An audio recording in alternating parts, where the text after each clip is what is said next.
Hey guys, I'm going to tell you right now why you are not ready to hire a salesperson yet. If you guys want to stop doing your own sales and actually scale, which every founder, every entrepreneur needs to do as quickly as possible, I'm going to show you exactly how to do it the right way. And I'll be honest with you guys, the answer isn't what most people think.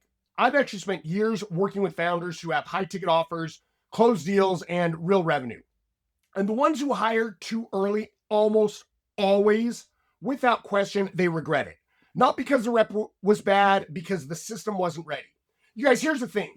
Most founders try to solve the wrong problem. They think the problem is that they're selling. That the real problem is that they don't know why their deals close in the first place. And if you hand that confusion to a salesperson, you don't get leverage. You get an expensive way to scale a process that doesn't work yet. So in this video, what I'm going to do is I'm going to break down the 3 stages of sales leverage and exactly what you need to nail at each stage before you move to the next one. This is the framework for any founder who wants to stop being the bottleneck without blowing up the revenue they've already built. All right, stage 1. Learning leverage, what founder-led sales is actually for. And here's the thing that most experienced operators know, but almost nobody says out loud. Founder-led sales isn't just a necessary evil on the way to something better. It's a data collection phase. It's getting information. And if you skip or rush through it, you lose the single most valuable input you have: direct, unfiltered signal from real buyers. The mistake isn't doing the sales calls. The mistake is doing hundreds of them without extracting what's repeatable. When you look at founders who struggle to scale their sales motion, there's almost always the same pattern. They were talking about themselves and their product instead of focusing on the buyer and their goals, almost without exception. The calls that close aren't the ones where you're the most articulate. They're the ones where the buyer feels the most understood. That's a pattern you need to find and document before anyone else takes the wheel. Here's how to do it. Pull your last 10 sales conversations. For each one, you're looking for 5 things. What triggered the buyer to start looking for a solution? What role they were in, the exact language they used to describe their pain, and what objections came up, and when and how long it took them to close. Write it down for every single call. Then zoom out. Look for what 8 out of 10 of your wins have in common. Maybe they all had a specific pain point. Maybe they all had a deadline. Maybe the deals that closed in under 2 weeks all had one person driving the decision internally. That pattern, when you find it, is that's your ICP, not the one you wrote in a deck, the real one, derived from evidence from what your customers want and they're telling you. The walk away from this section is simple. Before you hire, you need to be able to explain why your last 5 deals closed in 3 sentences or less. Guys, if you can't do that, you're not ready. And here's one tactful shortcut that makes this faster than you think. Record yourself explaining your sales process out loud. Whatever you actually say on calls, whatever you pitch, however you handle pushback. Drop that transcript into ChatGPT and ask it to identify the common techniques and patterns. It won't give you a perfect answer, but it's going to get you about 80% of the way there. And that's the beginning of a codifiable system. You guys, really the biggest cost of scaling too early is you don't just lose money, you lose momentum. Because when founders hire a salesperson before their process is clear, a few things happen. First, the new hire invents their own version of the path. Not because they're bad, because they have no other choice. There's nothing to follow. So they improvise. Now you have 2 different sales motions running simultaneously, yours and theirs, and you don't even know it yet. You don't even know if one of them is good or one of them's bad. Close rates start varying wildly, your CAC becomes unpredictable, and instead of spending your time building leverage, you're managing a confused rep while still carrying a lot of deals yourself. The second thing that happens is even more insidious. You start chasing. I call it commission breath. When positioning isn't clear and the sales motion isn't dialed, reps go into volume mode. They chase more leads, push harder on deals that aren't qualified, and burn trust with prospects who weren't ready. And that chasing, it's just inefficient. It actively signals to your buyers that they're desperate, that you're desperate to get them into their system. You don't want to be chasing. You want your buyers to come to you because your positioning makes it obvious you are the right fit. But that only happens when the system is built around clarity, not hustle. In your last 10 sales conversations, they don't have a lot in common. Different buyers, different pain points, different triggers, different objection clusters. You don't have repeatable motion yet. You have outcomes. Outcomes are not the same as a system. Outcomes are what happens at the end of the system. Let's figure out how we got to that outcome. Once you start seeing repeating patterns in your wins, the leverage shifts. Your next job, it's not really to get out there and hire someone. It's to get everything that's working out of your head and onto paper. That sounds obvious. Most founders think they've already done it. They haven't.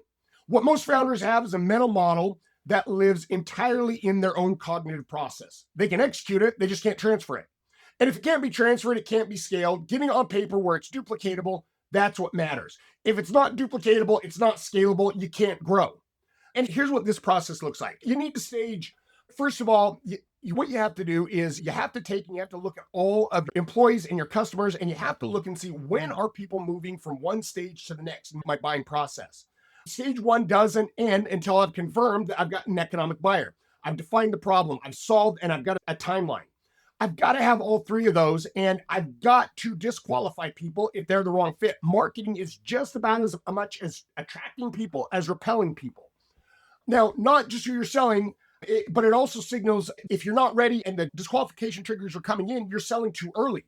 One of the most powerful disqualification tools comes from Chet Holmes. This is interesting because this works in the hiring process as well. Is that when I've got a candidate that I think is a great candidate, the very last thing in the whole process of me hiring, I look at them and I say, you're a great candidate. I just don't see superstar, and I reject them. Okay. And I want to see how my salesman or salesperson handles rejection in the heat of the moment. If they can't take it without falling apart, they're not going to hold up on calls with real buyers. The speaker behind this approach says he wishes he built this test in the process a decade earlier, because someone who handles rejection in a safe environment tells you almost everything about how they'll handle under pressure. You need your objection cluster documented not as scripts, but as clusters. What are 3 or 4 real objections? I think that every single sales call that I've ever had, there's really one of 4 objections: time, money, decision makers, or the knowledge. If they have those 4 things answered, there's really not any reason why they shouldn't do this. And I would also make sure that everybody that I'm hiring them on a 60 to 90 day trial basis with a well-defined plan. And I want to make sure that I'm taking care of everybody and that all that is communicated top to bottom when I'm ready to scale. Here's the signal most founders miss because it sounds too simple. You're ready to scale when you have more leads than you can personally handle. Not when you're tired, not when you're busy, not when you don't want to do sales, when the volume of qualified opportunity genuinely exceeds your capacity to work it. If you're not there, adding a rep isn't going to fix your problem because your systems and your processes aren't in place. So the question for you becomes, how do you know your system is actually stable? Not just working right now because you're the one running it. 3 things tell you this. First, your close rate has held within a tight range for at least 90 days, not just 1 month, not a week. We want a quarter look at what we're doing. If it's sitting somewhere between 28 and 32% with no wild swings, your motion is probably stable enough to hand it to someone else. Second, your ICP is producing predictable deal size and cycle length. If every deal is a different size and closes on a different timeline, your qualification criteria, they're not tight enough. You need to hold that down and zone in on your avatar. Case studies, documented outcomes, specific results that shorten trust building process, because every future deal you close should be slightly cheaper to close than the last one. Do you get that? Every deal that I close should be slightly cheaper than the last one. And that's what compounding trust looks like in practice. When all 3 of those are true, you're not just a scaling process, you're scaling leverage. When the conditions in the last section are met, delegation changes character entirely. You're not handing someone a sales job, you're handing them a documented, proven system with clear qualification criteria, a defined motion, and a feedback loop that's built in. Now, hey, you guys, if any of you guys are out there and you guys are saying, I don't want to do all that, I don't want to have the systems, hey, here at Sales Lever, if that's something you guys want to look into, we have all the systems set up, and they're also all in my book, The Art of Sales Leverage. You guys can get that and read through it. But I want you to know and understand that really what happens here is that when you're ready to specialize and you can actually grow and function and focus on the things that you're best at, your business actually grows. And leverage doesn't come from a head count of people. It's not throwing more people at the problem. It comes from repeatability. If I've got 10 salespeople and no leverage, if the system's unstable, I can have 1 or 2 salespeople and extraordinarily leverage them if the system is clean. In fact, one time we went from 60 salespeople down to 3 and did more profit, not as much revenue, but more profit by a long ways with 3 people and a lot less headaches. Guys, the walkway from this entire video is one decision tree. Can you explain why your last 5 deals closed? If yes, start documenting the process.